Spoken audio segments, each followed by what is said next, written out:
To make timeless choices, right, for you and for your house when you replace mid-century kitchen cabinets, you need to answer 5 questions. You'll be locking in your cabinet manufacturing type, the cabinet box type, the door and drawer type, the door and drawer style, that's a different question, and what it's all made of. I recently helped a client answer these questions and realized that while all of the answers were instantly obvious to me, they're an overwhelming mystery to most people facing them for the first time. So, let's start by cutting a long episode short. The answer to the 4th question, the right door and drawer style for mid-century kitchen cabinets, is flat panel or slab every single time.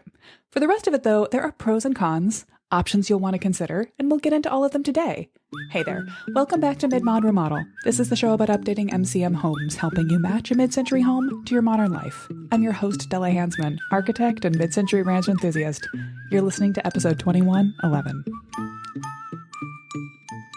So we're talking about your mid-century kitchen cabinets. Now, not every remodel involves updating, backdating, improving, redoing the kitchen, but it is at the top of the list for projects I work on with my clients and ready-to-remodel students. Why?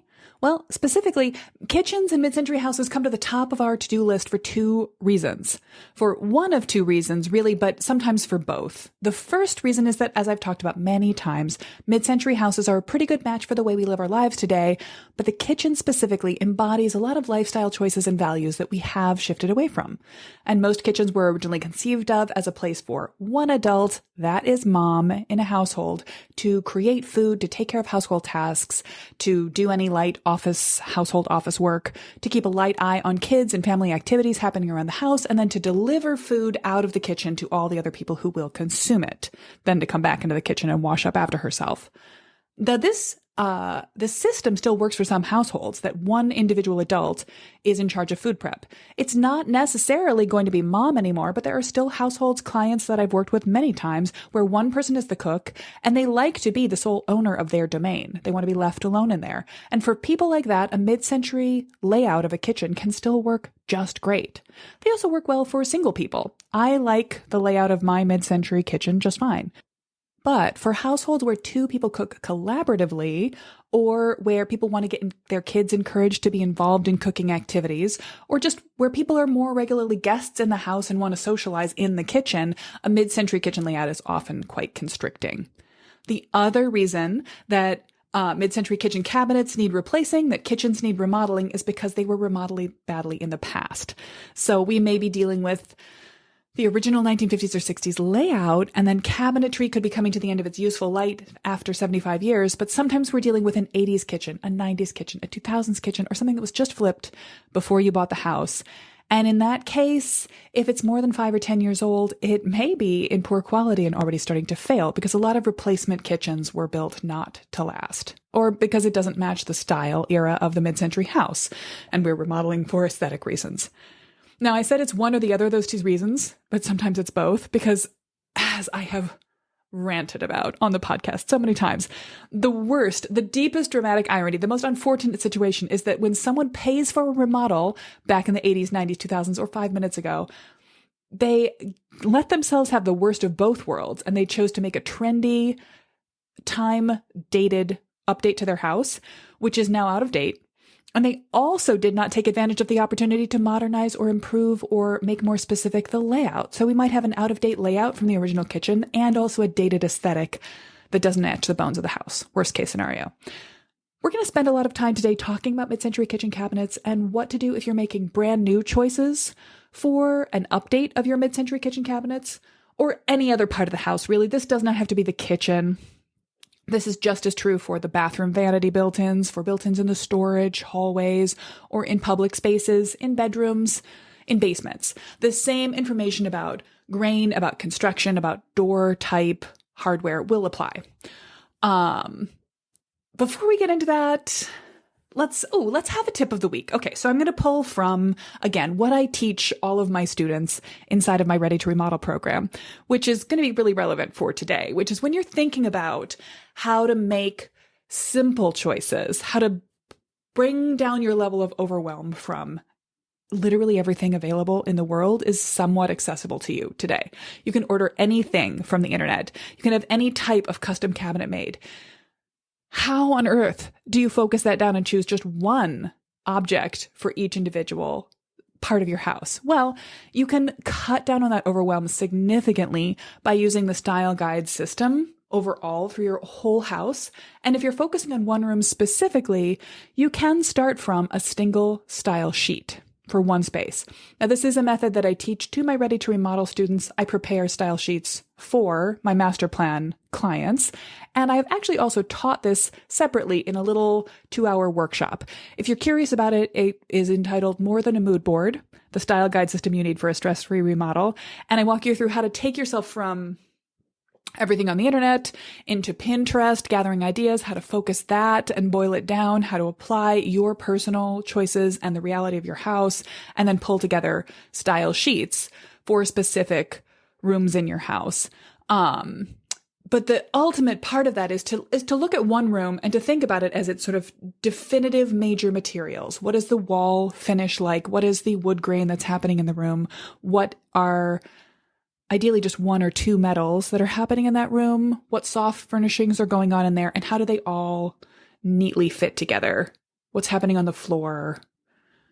Depending on the type of room, a bedroom might be relatively simple. A bathroom or a kitchen has a lot more options: flooring tile, wall tile, different types of light fixtures. It's got metal and plumbing appliances and fixtures and things like that. But the more or less complicated it is, you want to see the whole room together. This, by the way, putting it all into a digital document of a style sheet is just step one before you get actual samples and actually hold them up next to each other in reality, in the daylight of your space, to make sure that two colors that looked good next to each other online still look good to each other in real life. Nothing takes the place of actual samples. But yet again, let me be clear. I do not recommend that you begin your process of choice by finding physical samples and assembling a collection of them. That is a route, a speed trip, a shortcut to overwhelm. You want to go in the right order. Start by gathering your inspiration, focus it down into a style guide, focus that into a style sheet, and then when you've got that room visualized digitally, put together your real world samples and track them down. Okay, so if you're curious about the More Than a Mood Board workshop or the style guide system in general, I'll put links to our Ready to Remodel program, but also to that 2-hour workshop on the show notes page for today. By the way, find the show notes for this. I'm going to show some visual references to cabinet, door, and drawer types, and links and helpful anything else you need. You'll find that today at midmod-midwest.com/2111. All right, let's get into it. As I was putting this episode together, thinking about the categories of information that I wanted to make sure to cover, I did a little Googling and I came across an article that, you know what, I am going to name check it. This is a bit mean, but it was so irritating to me. I found a Remodelista article in their Remodeling 101 category with the title, A Guide to the Only 6 Kitchen Cabinet Styles You Need to Know. And I was struck by what complete nonsense their category of kitchen cabinet styles was, because it was such a mix of styles and types that were basically trends. The 6 that they had were shaker, glass front, beadboard, flat front, plywood, and natural or finished. These aren't styles. They aren't even, you know what? I don't even know that they're trends. There are certainly some options, but some of them are shapes, some are materials, some are finish types, some are broad categories of aesthetic.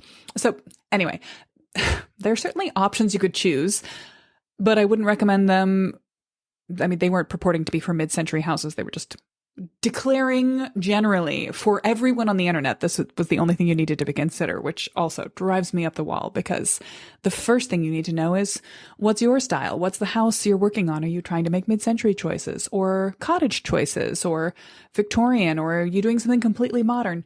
All of which are fine, but that is important to know before you start picking out the only 6 kitchen cabinet styles. Anyway, I'm annoyed. So I am going to strongly urge you that the only, quote, style, unquote, you really need to consider is a slab or a flat style. That's a style. It's a door style, and we will encompass that. But right here at the top, I'm going to give you the questions that you have come here for. The 5 questions you are going to need to answer to focus in your kitchen cabinet choice if you're doing a replacement kitchen are the construction type, that is pre-manufactured versus custom. There's also semi-custom in there. The cabinet box type, European or traditional face frame. door overlay type. So inset, partial overlay, or full overlay.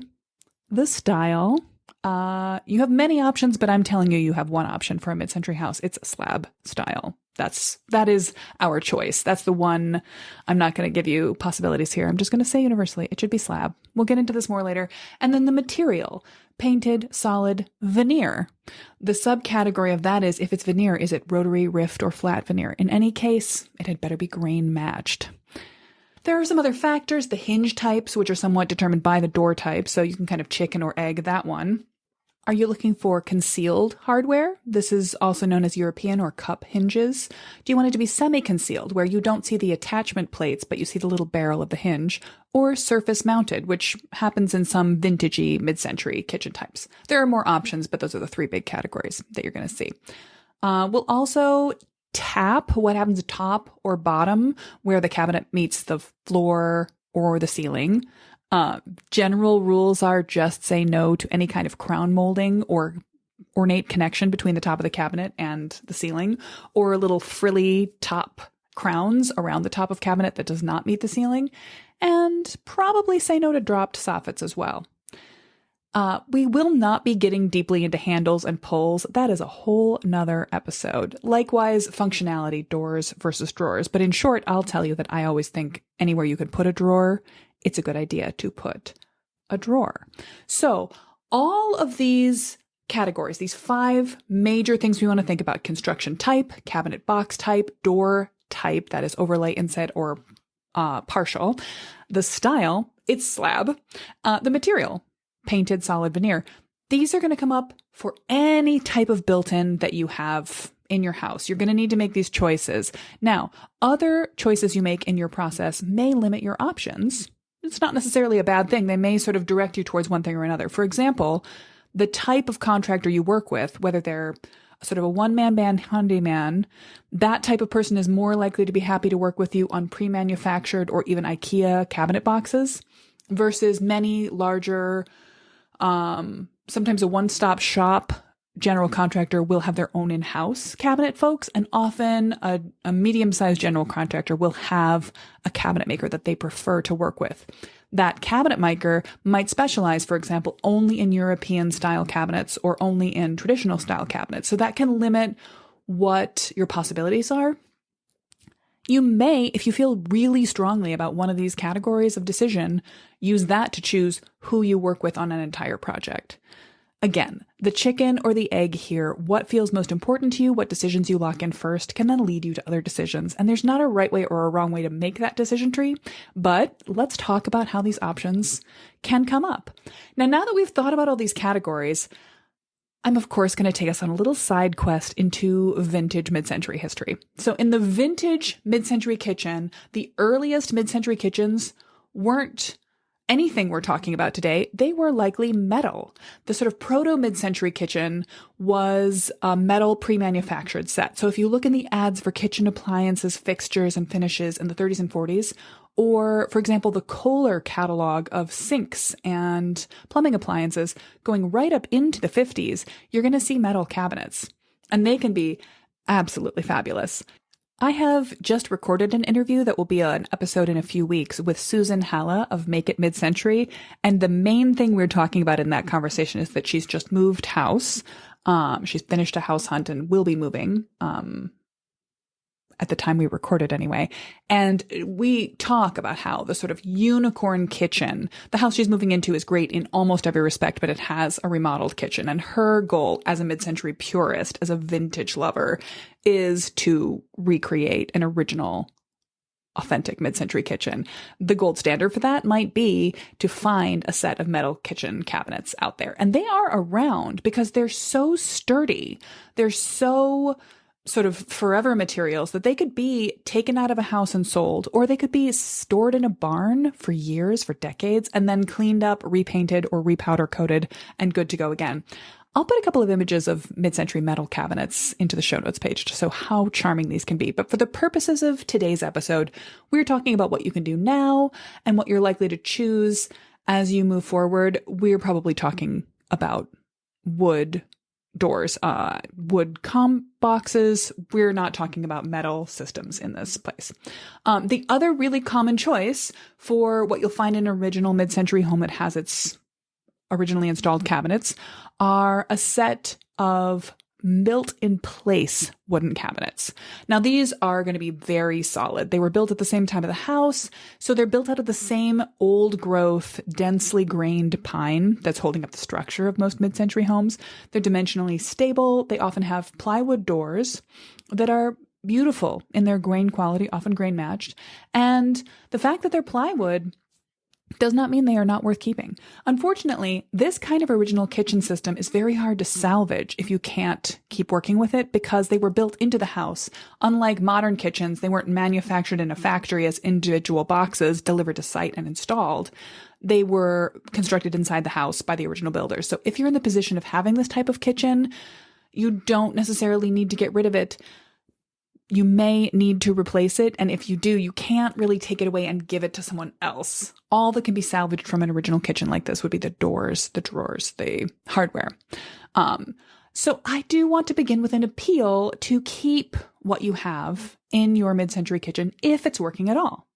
Oh my goodness. I was just on a field measure visit for one of my upcoming master plan projects, and I experienced the most charming time capsule house, so filled with the most exquisite and thoughtful built-ins all over the house. A hallway in the bedroom area with a long line of sort of built-in walk-in closet with doors and drawers of every convenience utility. A little airing drawer with a built-in vent, a laundry basket, a walk-in cedar closet that must smell nearly as fresh today as it did when it was built, and then a kitchen and a mudroom with every conceivable shape and size of storage. The hardware was in perfect condition.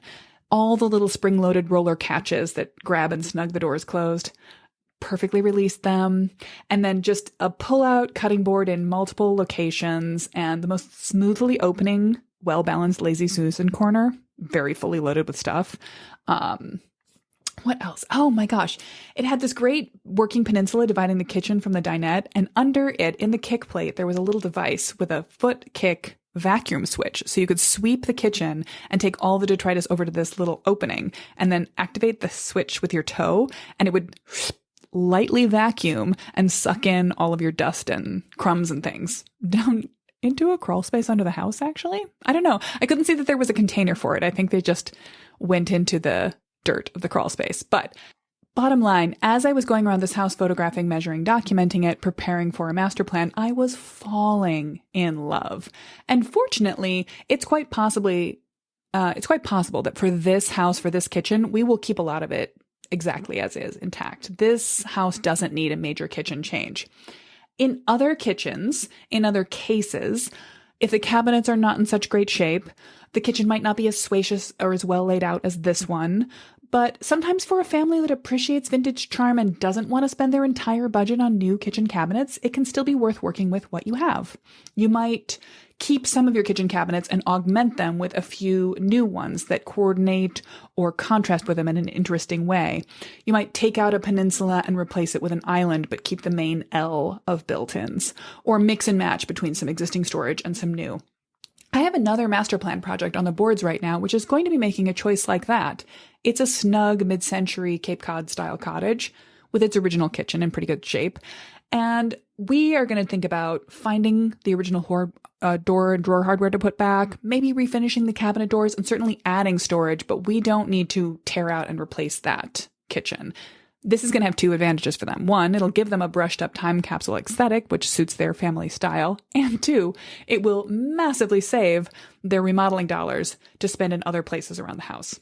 This is sometimes the right choice. In my own kitchen, the combination of how charming I find it and how much it does work pretty well for me as a single woman mostly cooking alone, and the way I hate to think of how I would have to put all of that original woodwork into a dumpster if I changed it, and how much I adore the amber shellac and original pine plywood doors and drawers I have throughout my house means I will never substantially alter the layout of that kitchen. But I have modified the way that it works by adding in a freestanding butcher block island and additional storage. And I have thoughts about how I can even more carefully repurpose and reorient bits of that kitchen in the future if I ever feel like getting really DIY-ish again.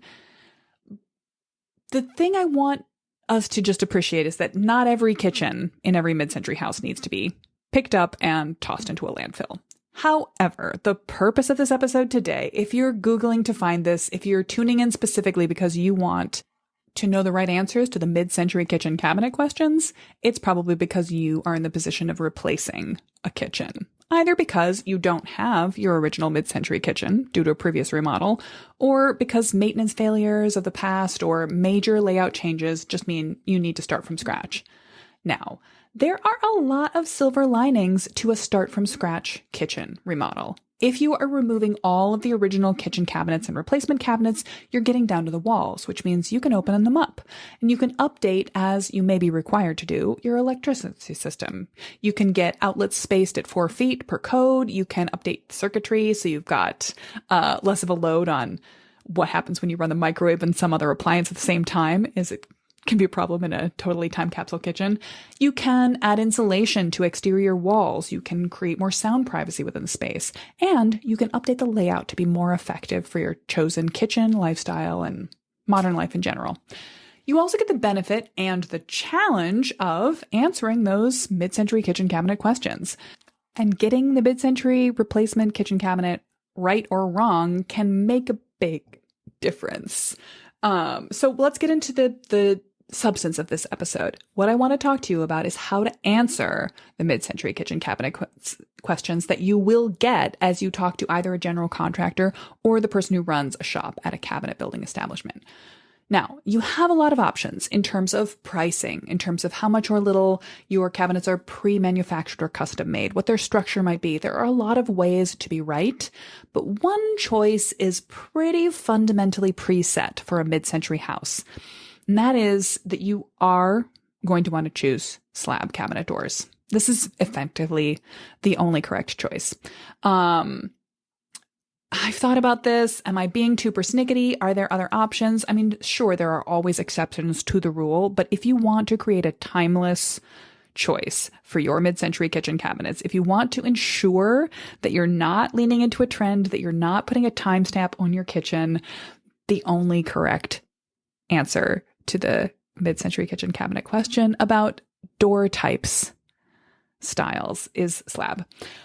Why? Because in the mid-century era, we are at the crossing point of natural materials, but also the machine age of materials. So we want to show off our wood grain in beautiful sheets of old growth veneer, but we also needed to show off in regular panelized manners.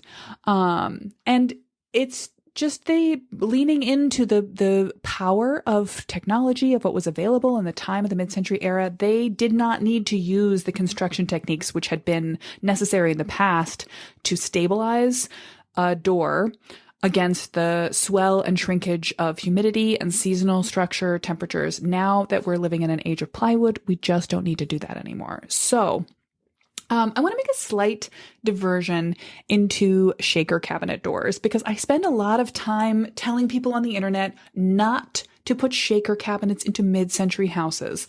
And as I say, slab cabinets are your style choice. That's the answer, and I stand by it.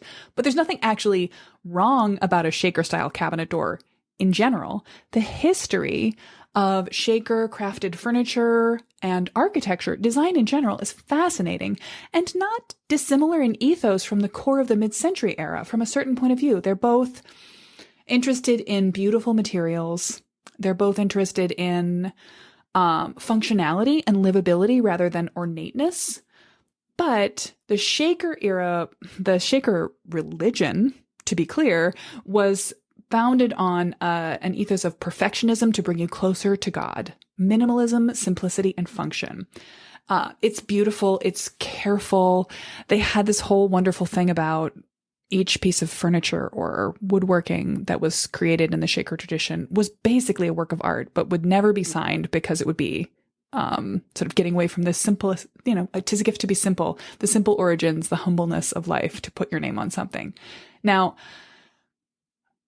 that craft celebrates a hand-assembled, almost Luddite total perfection. It goes hand in glove with actual farmhouse house or a farmhouse style cottage, if that is your flavor. If you live in a 1930s building, Shaker style is going to be right up your alley.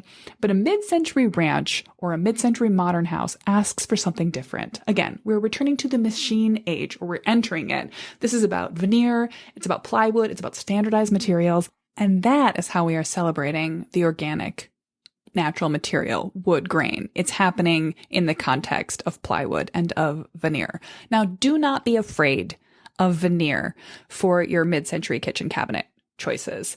This trips up a lot of people. People get afraid of veneer. They're afraid it's going to trip, it's going to peel off. They're afraid that it's going to chip or be only paper thin. Veneer doesn't mean a picture printed layer. It means a thin but substantial slice of wood grain that has been removed from a wood in one of several manners. We're going to talk about rift sawn versus quarter sawn versus rotary veneer.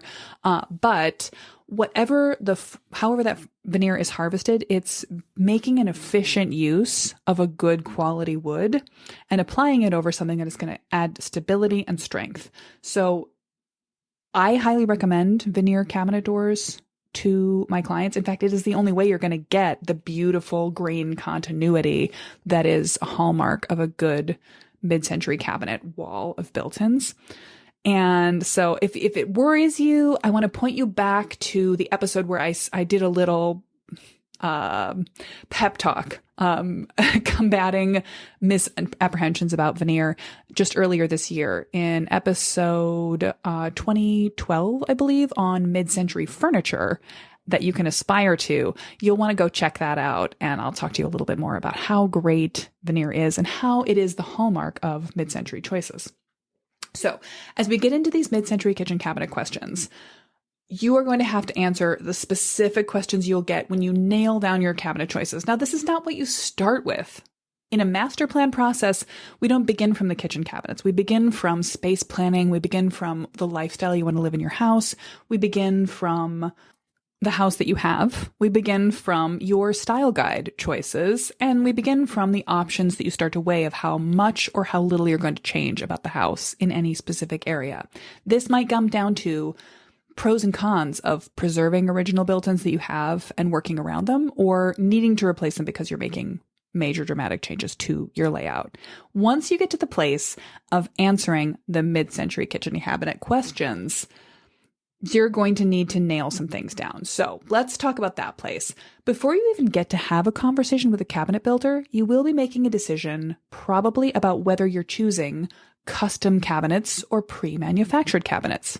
Now, this may be a conversation you have with your general contractor, or if you already know that you want, for example, for budget reasons or because it seems practical to you, to do an IKEA kitchen, you might make that decision before you ever speak to general contractors, because some general contractors are going to feel comfortable with helping you assemble and install an IKEA and a semi-custom kitchen, and others are going to refuse to work with that. That's not their area. They don't want to mess with it. Often that's because a contractor of that scale will subcontract the entire cabinet project to a kitchen cabinet shop who will. What matters to the GC is not who makes it and how, but the fact that the person who makes it will come, measure, document, and finally install so that they can hand off the entire scope of work of cabinets and built-ins to another person. When they are doing something with a kitchen from IKEA, it's a lot more internal management. If you are DIYing, you can absorb that energy and cost yourself and save in dollars. But if your contractor is doing it, they may just feel like it's not worth their bother. So you'll find that a lot of GCs will or will not, by policy, work with a pre-manufactured, particularly with an IKEA kitchen. That might be a question you want to answer before you choose your general contractor. So kitchen cabinet question number 1, pre-manufactured or custom or semi-custom, somewhere in the middle, is maybe going to determine who your general contractor is. This is a big question. There is, by the way, nothing wrong with an IKEA kitchen in a mid-century remodel. It's not the authentic original choice for an American house, but it's coming out of the European modernist tradition that was doing the same things across the pond, and it has a lot of the same ethos behind it. these two sort of cousin streams of thought work nicely together. So you can actually get all of the advantage of the internal organizational system provided by IKEA and their structure to create a budget-friendly and DIY-friendly kitchen system, and then have semi-custom door and drawer and panels made for that kitchen cabinet set that go ahead. For years, I've had clients choose to work with the company Semi-Handmade, and they have a lovely walnut veneer set. They do grain matching, and it's very nicely put together, and it's absolutely DIY friendly to anyone who just has time and patience. It doesn't require a huge skill set to put together a kitchen from those two components, IKEA boxes and Semi-Handmade door fronts. But if you choose to go with custom, you've answered question number 1, I want custom cabinets, then you're going to start talking with either a GC or their cabinet shop and starting to place the order. The origin for this episode, by the way, is a conversation that I had on site on behalf of a client whose remodel is in process right now. Now, I don't often work on site or provide any kind of construction administration services for my master plan clients. The master plan package that I provide concludes before the handoff to a contractor. But often my clients will stay in touch after their master plan is concluded, and I'm always happy to provide advice as needed on anything from a few more drawings for built-ins or answering questions that have come up in the demolition or when the contractor has suggestions the client wants to make sure that they seem mid-century appropriate, that they are good to interpret into the master plan. Sometimes I help with selection of finishes or fixtures, continuing beyond the style guide process, just smoothing along whatever's necessary.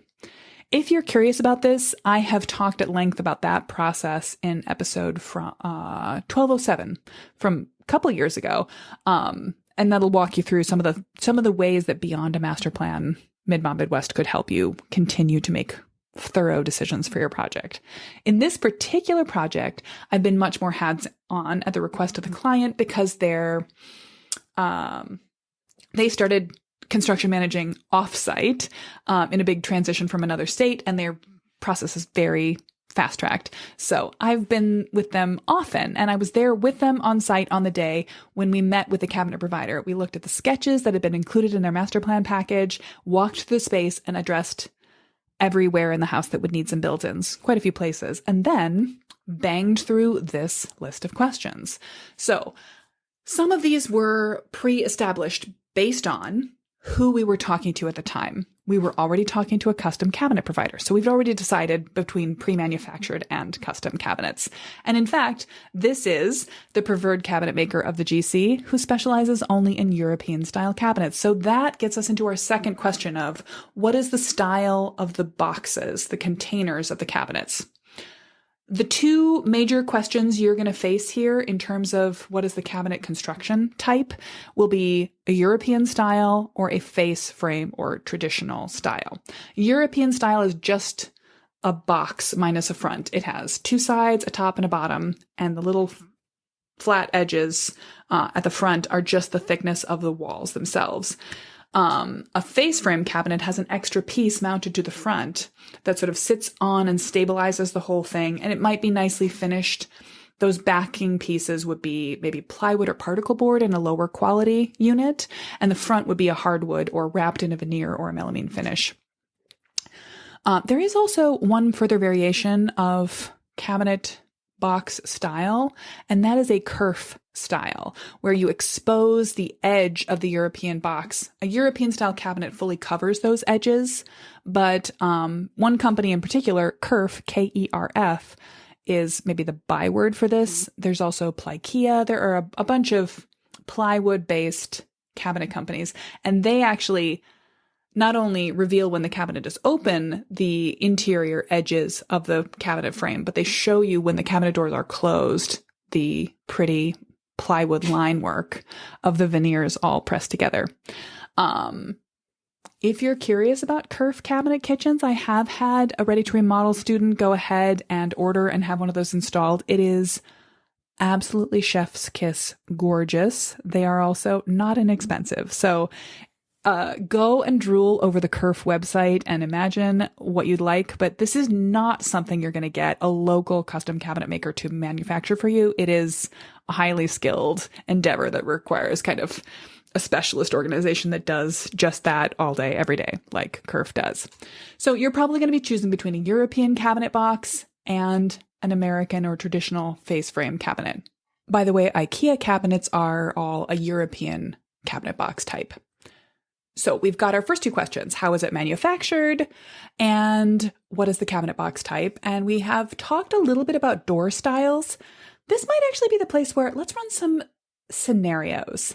So, because the way that you choose a door, full overlay, partial overlay, is going to depend a little bit, or inset, is going to depend a little bit on all the other choices you're making, on your style guide, on your personal mid-century style. So your mid-century kitchen cabinet questions are going to be answered one of several ways, depending on which type of home updater, backdater you are. So let's say you are repairing or recreating a vintage kitchen in a time capsule house, or perhaps recreating something that feels like a time capsule anywhere. It doesn't have to be a mid-century kitchen cabinet, by the way. It might be a bathroom cabinet or a living room built-in. But if you are looking at this kind of vintage recreation, you're looking for custom cabinets or site-built cabinets, as we talked about at the beginning. In the original era, these houses all had their cabinets built into them, and that might be what you choose to do as well. You'll want to look at some original pieces, or if you can, get your hand on a mid-century era built-in construction manual. A couple of years ago, I happened to pick up Marielle Del Fabro's How to Make Built-in Furniture, published in, I'm flipping through it right now. Let's see. The 50s. This is actually published in Europe. Oh, you know what? Originally published 55. This one is published in Great Britain in 62. The copy I got came to me from England. And it's interesting because it's absolutely the kind of home DIY style that was adding the kind of built-ins you would do if you were going to finish your own basement at the time. It is, however, all its examples are European style boxes because while I think Mario da Fabro was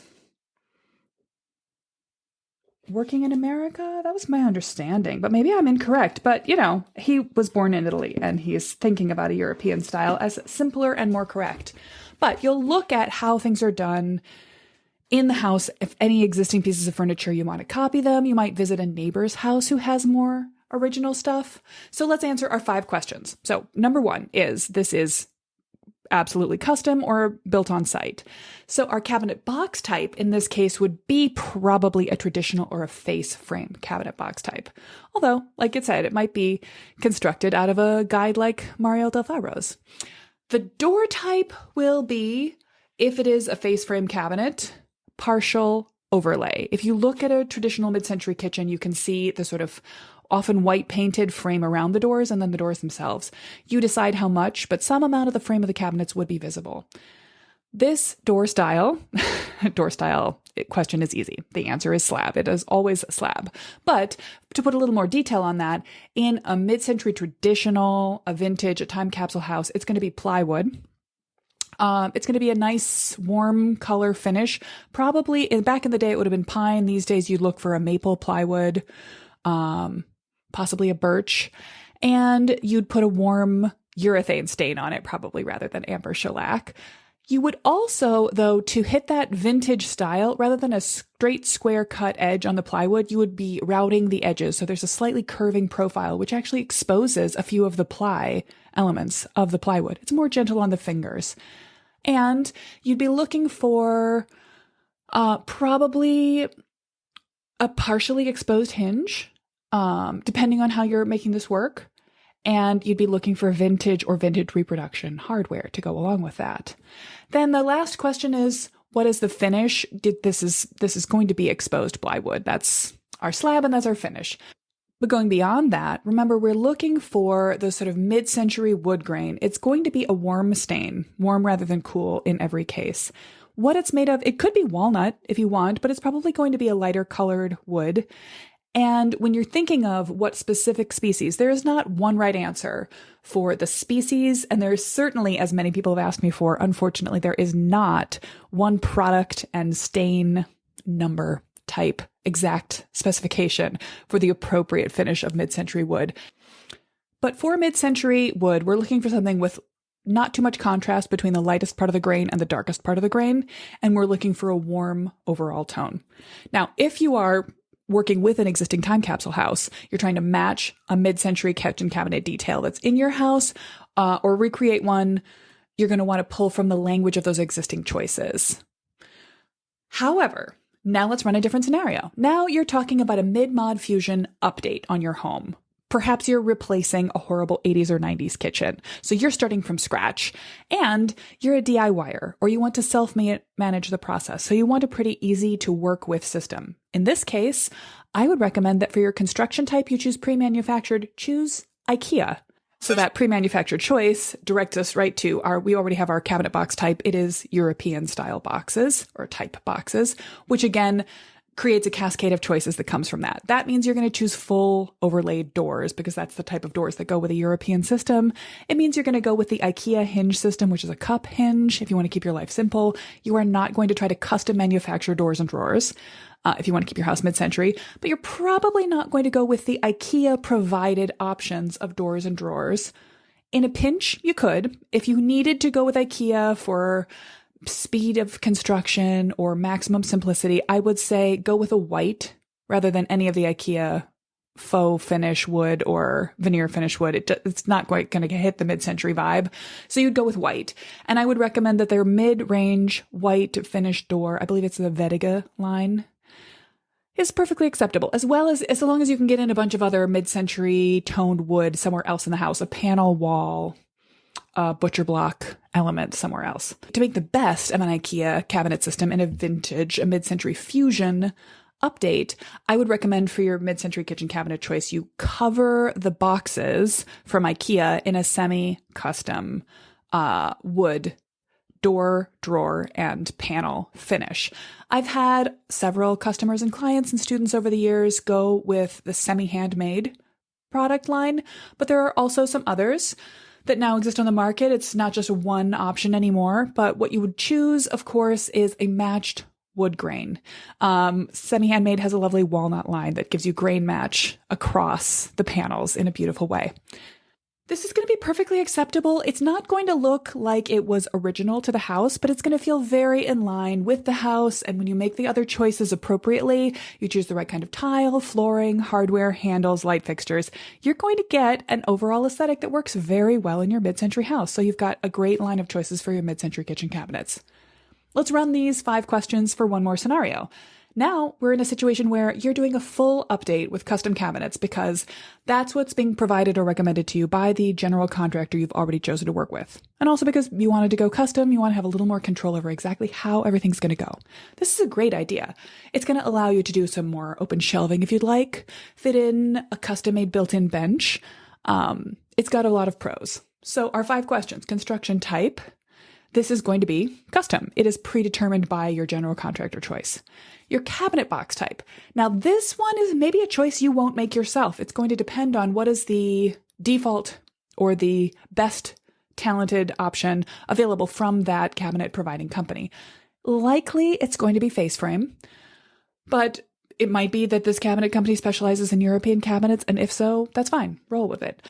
For the door type, because your taste in this scenario is more modern than mid-century vintage, you're going to choose full overlay cabinet doors and drawers, regardless of the cabinet box type. So it's going to create a monolithic wall. When everything is closed and you've got your beautiful grain match going on, it will feel like a wood panel wall with some handles in it. A really beautiful, sleek, lovely aesthetic. So door style. Okay. We're going back to question 4. What's your door style? Say it with me now. It is slab style. It is not shaker. It is not modern shaker, slim shaker. It is not raised. It is not panel. It is slab. Okay, great. Your door material. Now, what makes your door material is, again, as I said, not a particular wood grain or species, and there's not a particular type of stain that's correct for your house. You're going to be guided by if there's any original woodwork in the house that you are preserving in this scenario, and you're going to be guided by what are the available options from your cabinet company. Now, they may have several options that they do. They may have a range of species that they get from a supplier that they like and a bunch of different ways that they can finish them. That's great.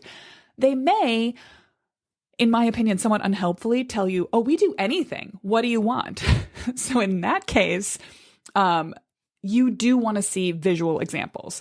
You will start by giving them a visual example, and then you will ask for something back. So you do not need a specific species, and it may be possible to really control costs by, if you choose walnut, it's going to become more expensive. If you choose something more like birch or maple and see what you can do with that, take the advice of your cabinet maker. Also show them some visual examples. And I would recommend, if you don't have anything in the house that you're working from, choose visual examples from vintage mid-century furniture. Go on Pinterest and find some lovely Lane, Drexel, Broyhill pieces. Choose the blondness to darkness that appeals to you, and then show those to your cabinet maker and ask them to help you recreate that look. The most important thing here is that you want to see samples. If you're looking at samples of unstained wood, you're looking at the wood grain itself. You're looking for a relatively high grain density, if possible, and relatively little grain contrast. Not that much of a difference between the darkest parts of the wood and the lightest parts of the wood. I say this a couple of times because people just ask again and again. Then when you're adding stain to that, you're looking for a particular value that appeals to you. Value is how dark to light it is. And if you're matching wood from one part of the house to another, if you have an existing piece of wood, it doesn't really matter if your new cabinets are darker or lighter than that, but it does matter if they are warmer or cooler, that is more red or more blue in tone.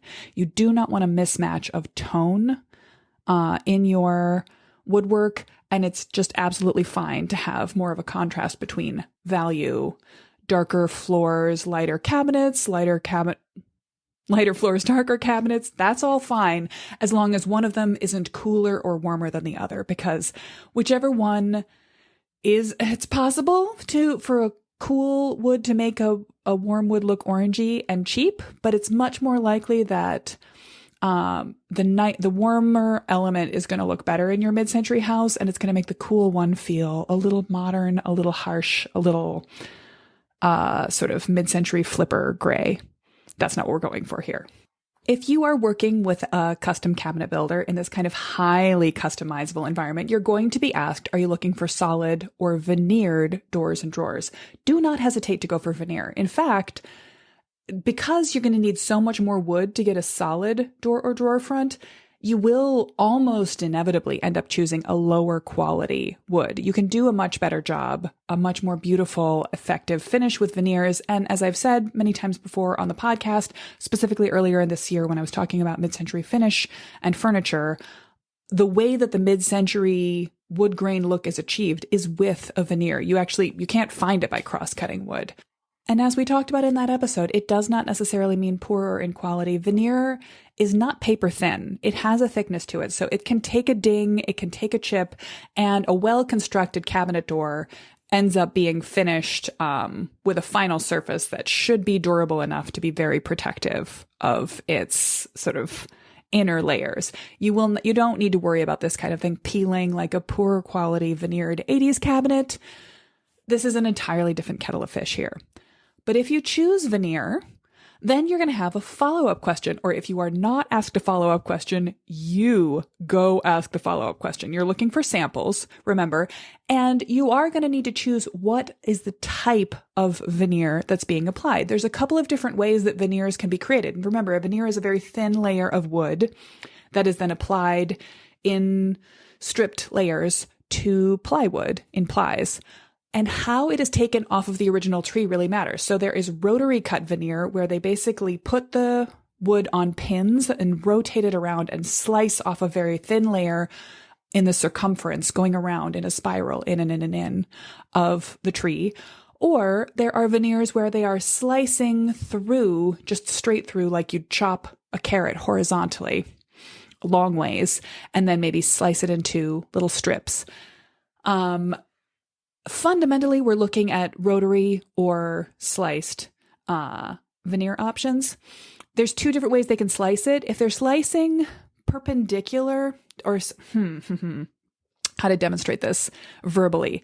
If the slices are going tangentially to the center of the tree, if you're sort of slicing off strips of the outer part, that is going to give you a bit more of a wood grain pattern. That's often called a flat cut or a plain sliced veneer, also sometimes a half round slice. If they are slicing some pattern that could go right through the center line of the tree, that is known as what is a quarter sliced or a rift sliced veneer. The rift or the quarter are going to give you very straight parallel line grain. This is fine. There's nothing wrong with it, but it's not a very mid-century look. The mid-century veneer, the mid-century plywood is always going to give you those interesting topographical line patterns. And you get those ideally from a rotary cut veneer, maybe from a flat or a half round slice, but never from the quarter or the rift cut. So your mileage may vary in terms of pricing. This may come down to a cost choice, but I highly recommend that you ask about rotary cut or perhaps half round sliced veneer. That's going to give you those big, beautiful, sort of washy topographical line patterns that are the hallmark of gorgeous mid-century woodwork. That's our ultimate goal in this process. If you're trying to get great grain matching, sort of running up and down across an 8-foot length of plywood panel cut into doors and drawers, you want to see that grain in those gorgeous rotary cut veneers.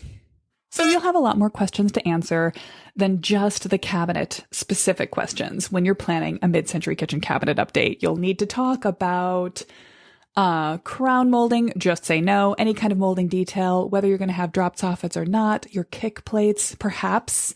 If you're doing a vintage kitchen and you're doing a sheet linoleum or marmoleum floor, you might want to run that right up the kick in a curving pattern. It could be really lovely. You'll have handle and pull questions, and there's a whole other podcast about all of that, and then maybe a different whole other podcast around the functionality of where to have drawers versus doors and what types of hardware to choose. But when you are talking, when your first conversation with a cabinet maker, you're going to be answering these 5 questions. And I think now you should be feeling pretty prepared to talk through your construction type, your cabinet box type, your door type, your slab your slab type, your door style, it's slab, and your door and drawer material, painted, solid, or veneer.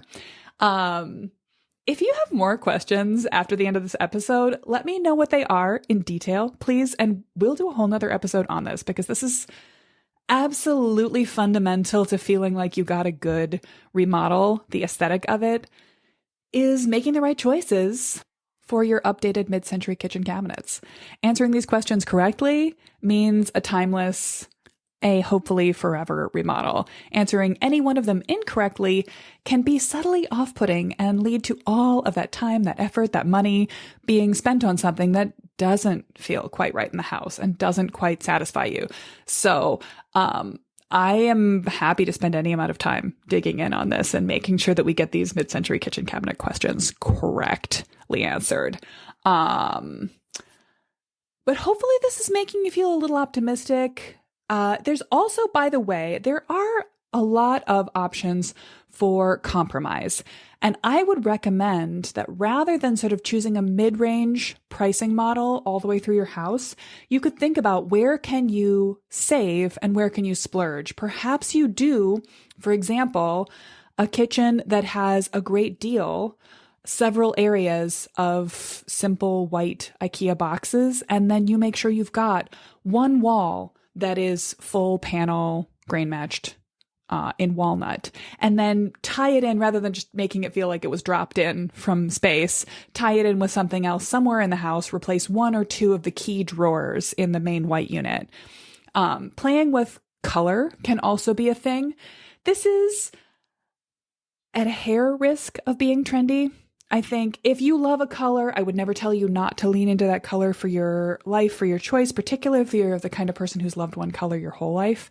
If you yourself feel like you've got like 5-year phases of color preferences, then stick to wood grain and put color into your appliances, your soft furnishings, your kitchen towels, your curtains, even your tile if you must, but not onto the cabinets themselves, because that will become unsatisfying when you shift your preferences. And then there's also the possibility of putting in some playful color. If we are taking our mid-century style cues, not necessarily from the 1950s, but maybe more from the 60s, and bold, color-inspired, color contrast, multicolored options, you might think about bringing in color to a few key areas in your kitchen.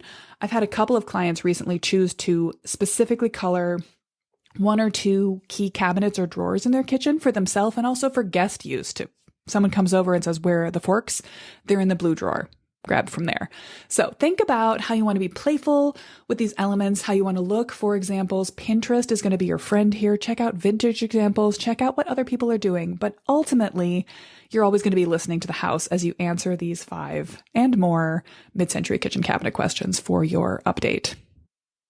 Thanks for listening to the Mid-Mod Remodel podcast. If you enjoyed today's episode, share it with a friend who has a mid-century home, or drop a quick review in your podcast platform of choice to help us find new listeners and more mid-century homeowners. Remember, if you want help planning the best possible remodel for your mid-century home, I'm here to help. And there are 3 easy ways to work directly with me on a great design for your home. You can schedule a consult with me anytime you need one. In a 30-minute Zoom, we can dig deeply into the 1 or 2 issues that have you tied in a knot, or do a quick, comprehensive mid-century house audit. Take me on a tour and ask me your top questions about every space in the house. We'll sort out your next best step. If you're looking for ongoing support to DIY a great plan for your mid-mod remodel, you want to check out the Ready to Remodel program. I'll share the step-by-step mid-century master plan process with lessons, guides, design ideas, and workbooks for every planning stage. And I'll invite you to my monthly Architect Office Hours call so you can get your questions answered as they come up throughout the process. Learn all about setting up your own master plan in my free class, Planning a Mid-Century Remodel to Fit Your Life and Budget. Or if you'd rather have me assess your life and your house, prepare layout options, sketch floor plans and example views for inside and outside spaces, and present you with an array of great possibilities to pick and choose from to develop a perfect, timeless, tailored remodel, well then you're looking for our mid-century master plan package. Learn more about all these ways to work with us at midmod-midwest.com. Catch you next week, Mid-Mod Remodeler.